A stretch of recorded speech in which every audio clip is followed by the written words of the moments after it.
Hi friends, வணக்கம். ஆடி மாதம், இந்த ஆடி மாதத்தில் வரக்கூடிய நாக சதுர்த்தி, கருட பஞ்சமி, இது ரெண்டை பற்றி நம்ம இன்னைக்கு பார்க்கலாம். இந்த நாக சதுர்த்தி ஜூலை மாதம் 28ஆம் தேதி வருது.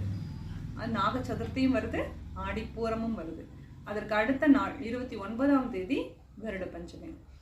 நாகதோஷம் இருக்கிறவங்க கண்டிப்பாக இந்த நாளை தவற விடக்கூடாது.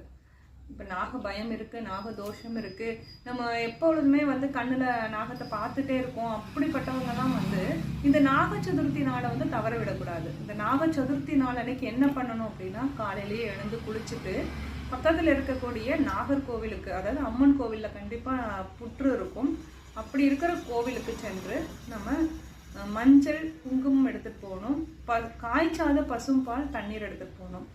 பசும்பால்லையும் தண்ணீர்லையும் அபிஷேகம் பண்ணிட்டு மஞ்சள் குங்குமம் வெற்றிலை பாக்கு பழம் வச்சு நம்ம வழிபட்டுட்டு வந்தோம் அப்படின்னு சொன்னால் கண்டிப்பாக நாகதோஷம். இந்த வீடியோ உங்கள் ஃப்ரெண்ட்ஸ்க்கெலாம் ஷேர் பண்ணுங்கள். அவன் அருளாலே அவன் தாழ் வணங்கி எல்லாம் அவன் செயல். நன்றி, வணக்கம்.